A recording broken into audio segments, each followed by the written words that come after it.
салом дӯстони меҳрубон ва хуш омадед ба нашри навбатии барномаи хабариву таҳлили ахбори озодӣ. имрӯз 5 декабр аст ва нахуст таваҷҷӯҳ кунед ба номгӯии чанде аз мавзӯъҳо.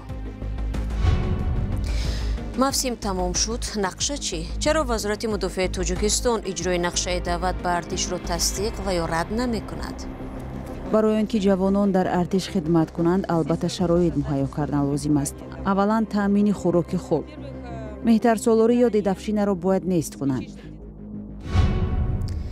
ҷазо барои саркашӣ. ду муҳоҷири тоҷикеро ки нахостанд ба ҷанги Украина бираванд, аз Русия ихроҷ намуданд. даруни мошин мара партофтан, ангамои гуспанда мепартои ку, ам хели дастарам мақсад салафана кашидан, дар дастон наручник бурдан ҷангал.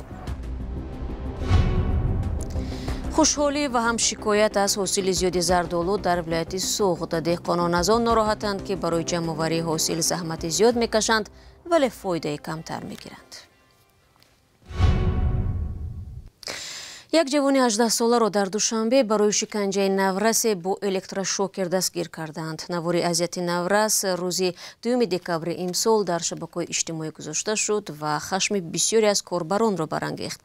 раёсати корҳои дохили Душанбе рӯзи 5 декабр дар эъломия гуфт ки дар пайванд ба ҳодиса Фирдавс Қудратуллозодаро боздошт намуданд. ба қавли мақомот дастгир шуда барои он ки ноболиғ чанд маротиба ӯро дашном додааст, ба болои боми як бино бурда азоб додааст. назари Фирдавс Қудратуллозода ва наздиконаш дар робита ба ин ҳодиса феълан дастрас нест. мақомот афзуданд барои оғоз намудани парвандаи ҷиноятӣ маводҳои зарурӣ тартиб дода шуда санҷиш идома дорад. ҳарчанд рӯзи 30 ноябр муҳлати ҷалби ҷавонон ба артиш дар Тоҷикистон расман ба анҷом расид, аммо худдории вазорати дифоъ аз пешниҳоди маълумоти расмӣ дар бораи иҷрои нақша миёни сокинон ва намояндагони баъзе созмонҳои ҷамъиятӣ ҳадсу гумонҳоеро ба миён овардааст. дар мавсимҳои қаблӣ мақомот аз иҷрои саривақтии нақшаи даъвати ҷавонон ба артиш пеш аз муҳлат хабар медоданд ва аз афзоиши сафи довталабон низ тавсиф мекарданд. ҳамкоронам Алишер Зарифӣ ва Амир Исоев чуну чарои ин мавзӯъро пайгирӣ намуданд. از انجام مهلت پیشبینی شده برای اجرای نقشه دعوت تیرماهی جوانان به ارتش 5 روز می‌گذرد، ولی وزارت دفاع تاجیکستان رسما در این باره معلومات نمی‌دهد. نمایندگان این نهاد در تماس‌های به تکرار ما اجرا گردیدن نقشه را تصدیق یا رد نکردند، هرچند یک مسئول وزارت به ذکر نامش اجرای نقشه دعوت به ارتش را رد کرد. نمایندگان برخی سازمان‌های جمعیتی از وجود عامل‌های صحبت می‌کنند که می‌تواند باعث سریع اجرا نگردیدن نقشه جلب جوانان به ارتش گردد. اگر ما بعد از قانونی نو قبول شدن اگر نظر افکنیم، دعوتی بهارانه نقشه بر وقت‌تر، تیزتر یا با آسانی‌تر اجرا می‌شود، چون که دانشجویان را بسیار جلب می‌کنند. یعنی این هم غیر قانونی است، نادرست است. امتحان‌های دولتی را تیزتر تشکیل کرده گذرانده دانشجویان را از مکان تحصیل گرفته به خدمت حربی میبرند. لیکن از بس که این متدهای غیر قانونی را استفاده میکنند، دعوت تیرماهی با مشکل‌ها دچار میشوند، چون که علاقه دانشجویان در مابین رفته تحصیل میباشند. تنها در این موسم از سوی ساکنان به سازمان دفتر آزادی‌های شهروندی 800 مراجعت و عرض و شکایتی مربوط به خدمت حربی دسترس شده است که نسبت به سالهای پیش زیاد بوده است. مسئله اساسی که ما رو به تشویش آورد این دعوت سالی تیرماهی سال 23 این فشار و جلب کردن غیر قانونی والدین همچون واسطه فشار به دعوت شونده می باشد. بسیاری وقت والدین رو با راه فریب یا زوری به کمیسریت‌های حربی آورده، نگاه داشته در بینای کمیسریت‌های حربی فشار آورده، مجبور می‌کردن که با فرزندان خود در تماس شد، فرزندانی که اکثریت بیرون از وطن در مهاجرت ملتی هستند. ساکنان درباره شرایط خدمت حربی و مشکل‌های جای داشته در این سمت نظرهای گوناگون دارند.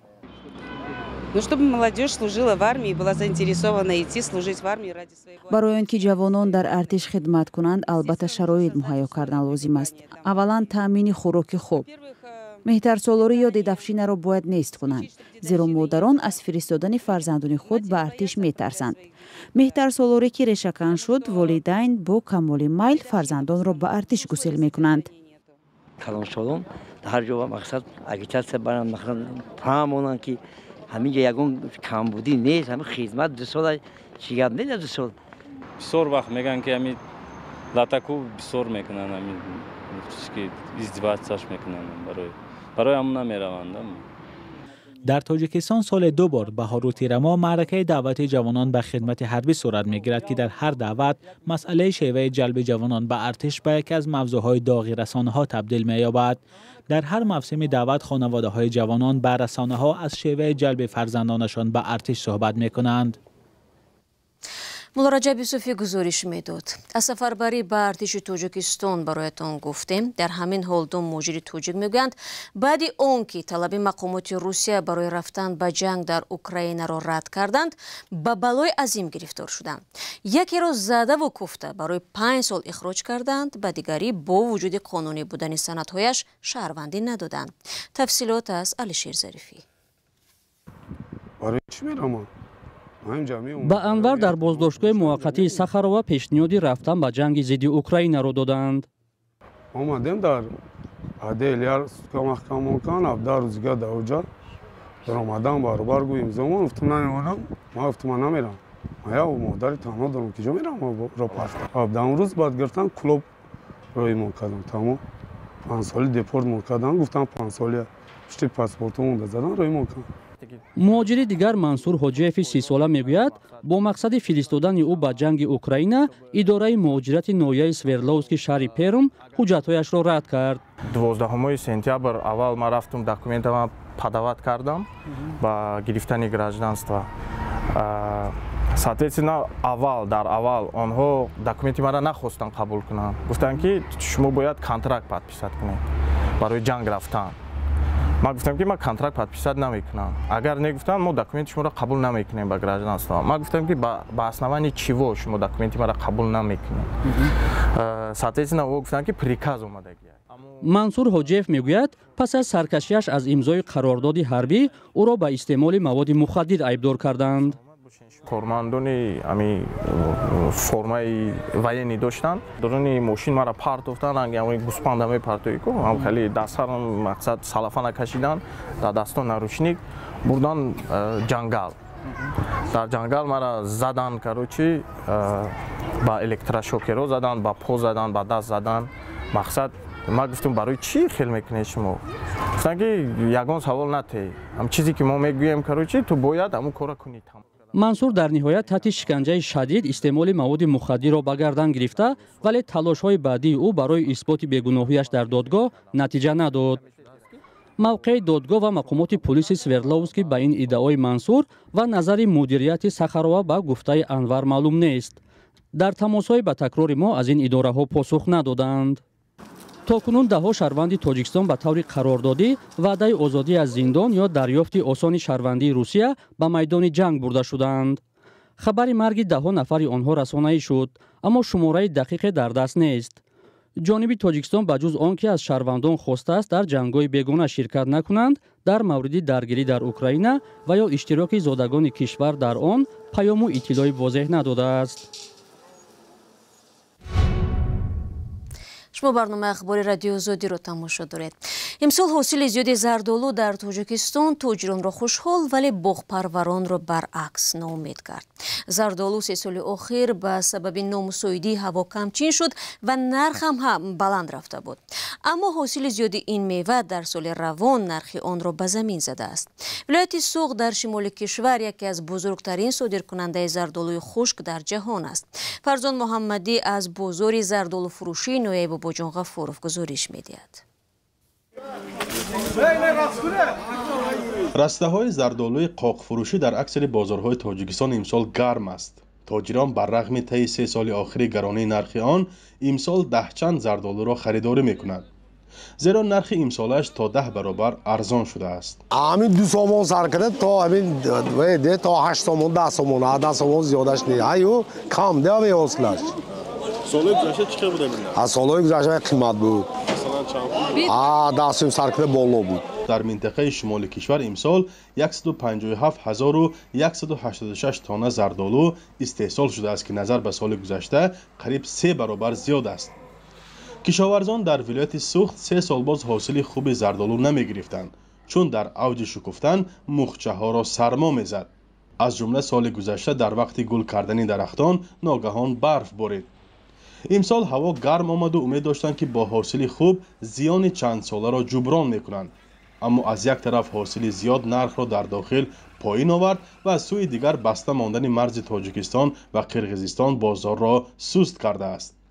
برای آنکه بسیار وقت در جنوب شود در شمال نمیشد یا در شمال شود در وادی زرافشان نمیشد یا در پامیر نمیشد و بالانسировка نگاه می داشته میشه.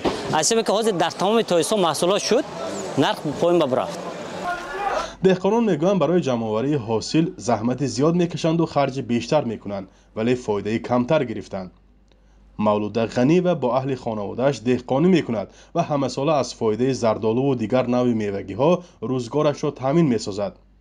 ولی امسال به سبب پستی نرخ‌ها مجبور در تیر ماه و زمستان هم به کارهای علاوگی مشغول می شود. میل نباشته که اکن میل نمیماند و کم کم های خدا شکر هزار شکر امینش بیان زندگی گذشته ایستاده است. در ولایت سوخ بیش از 50,000 گکتار باغ زردآلو هست. این زمین ها در منطقه های اسفره، کانی بادام، اشت، باباجان، غفورov و مسجاه جای گیرند.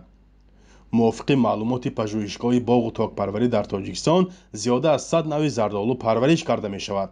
اما در کشور اساساً پرورش نزدیک به 20 نوع به راه مانده شده است. تقریباً 10 نوع به مقدار زیاد صادرات می شود زیرا این نوعها به معیارهای بین المللی بیشتر جوابگو می باشند. شام امروز فوتبالبازان باشگاه‌های استقلال و النصر عربستان سعودی در دوشنبه با هم رقابت میکنند.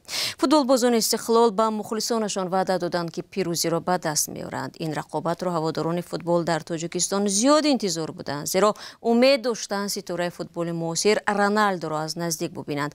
اما چرا بازی به حضور این فوتبالباز معروف خواهد گذشت؟ در نشست خبری بیان شد که در آن براد یوسفی شرکت داشت.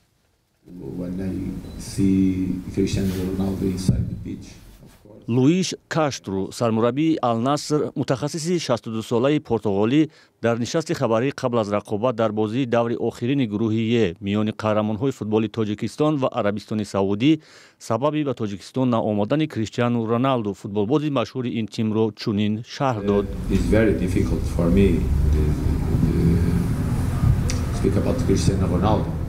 البته برای من مشکل است درباره کریستیانو رونالدو حرف زدن. ما باید این چیز را درک کنیم که اون انسان است. 38 سال دارد. برای وی پیوسته به میدان برآمدن شاید کمی مشکل هم باشد. من البته همه شما را درک میکنم، همه شما را احترام میکنم، مخلصان رونالدو را هم احترام میکنم، ولی ما باید این چیز را درک کنیم که ما پیوسته بازی میکنیم. روز 1 دکبر بازی داشتیم. من باید دسته را احترام کنم چون مربی این تیم هستم. چون ما به مرحله پلی آف برآمدیم، برای ما مهم آن است که رونالدو در چمن صنعی بازی نکند.